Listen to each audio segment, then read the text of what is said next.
Hello and welcome to a brand new week. It's Monday again, if you can believe it. Thank you so much for being here with me today, and please do feel free to like this video or to share it around if it speaks to you.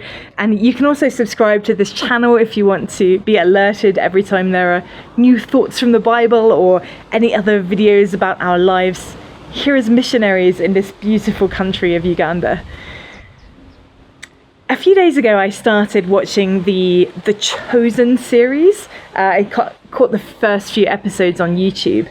It's a series of episodes showing the life of Jesus on earth.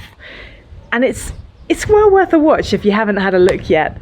I'll put a link to the first episode in the description below so you can check that out if you want to. But as I was watching, there was just one scene that really got to me. It showed Jesus tending to a small wound on his arm, received from his carpentry, I think. It was only a few seconds long, him wrapping a bandage around his arm. You know, I've always known that Jesus came here to this earth fully human, and yet I wonder if we really understand exactly what that means sometimes. Is it within our comprehension to imagine the God of heaven and earth, the creator of the universe, dripping drops of red blood onto a piece of wood as he learnt his trade? I don't know all that much about carpentry, but I kind of imagine that the risk of little injuries is quite high, you know, just little cuts and blisters and splinters. Not to mention the frustration that any budding craftsman would feel that first time they made a mistake. You know, when you've sliced a piece of wood wrong and it ends up splitting and it was the perfect piece of wood that you needed for that job. Jesus felt that frustration. God on earth felt that horrendous, horrible pain when you stub your toe. He felt everything that we feel, all of the joy-filled moments, and all of the pain and the sadness and the grief and the anger as well. Just stop for a moment and think about what that really means to us. When we have that moment where we accidentally kick something a little bit too hard and jump up and down and maybe let out a word that we're not entirely too proud of.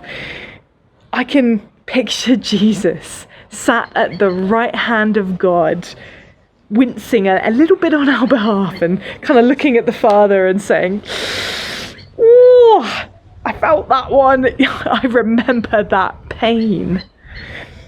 But it's so much more than that. This is what defines Christianity.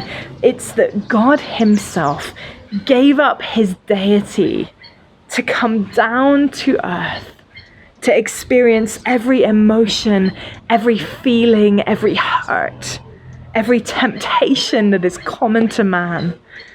God isn't some unfeeling figure robed in white and sitting on a cloud somewhere, unreachable and unrelatable to us as we live our lives right now.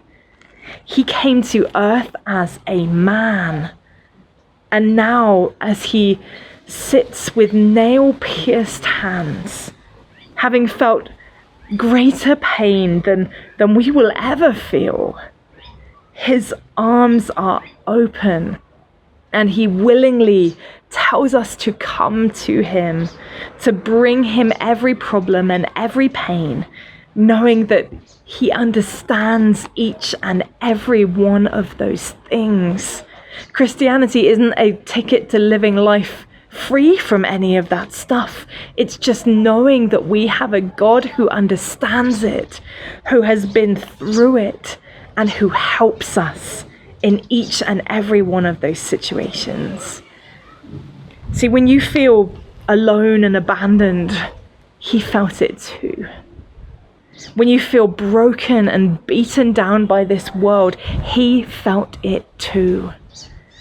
When you your heart is filled with a grief so terrible that it feels like a physical pain in your chest, he felt it too.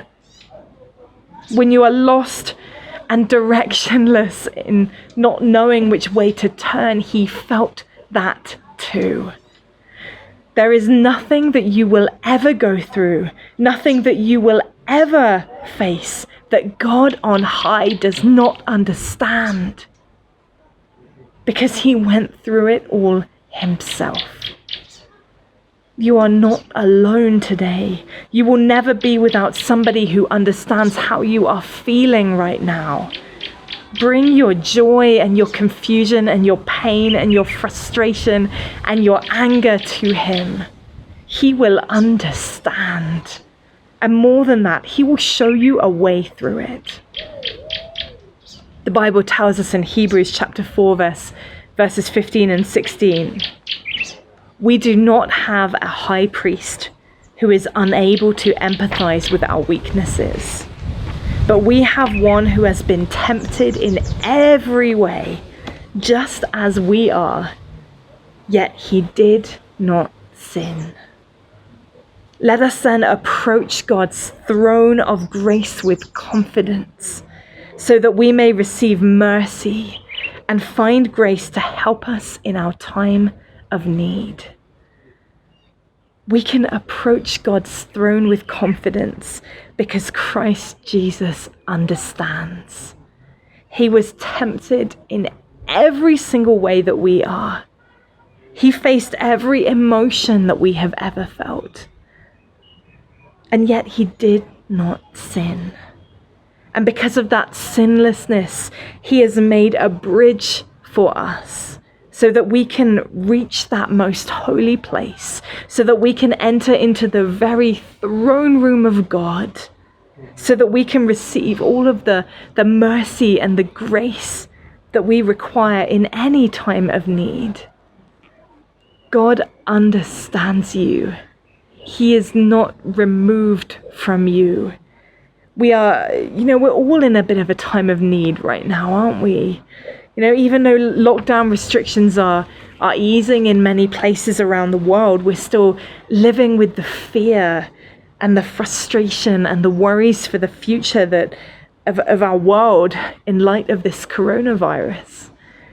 Even in a time like this, we can come to him and know that he will understand exactly what we are feeling, and that his grace and his mercy is sufficient for us to get through it.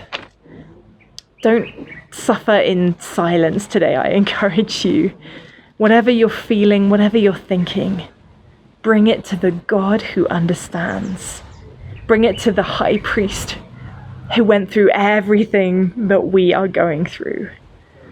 He will understand. He will help you.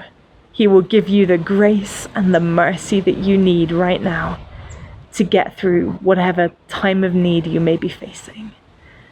He is a good God. Thank you so much again for joining me. Remember, like and share this video and subscribe to this channel if you want to hear more thoughts from the Bible. I'm here every Monday, Wednesday, and Friday. Thanks for joining me, and I'll see you next time.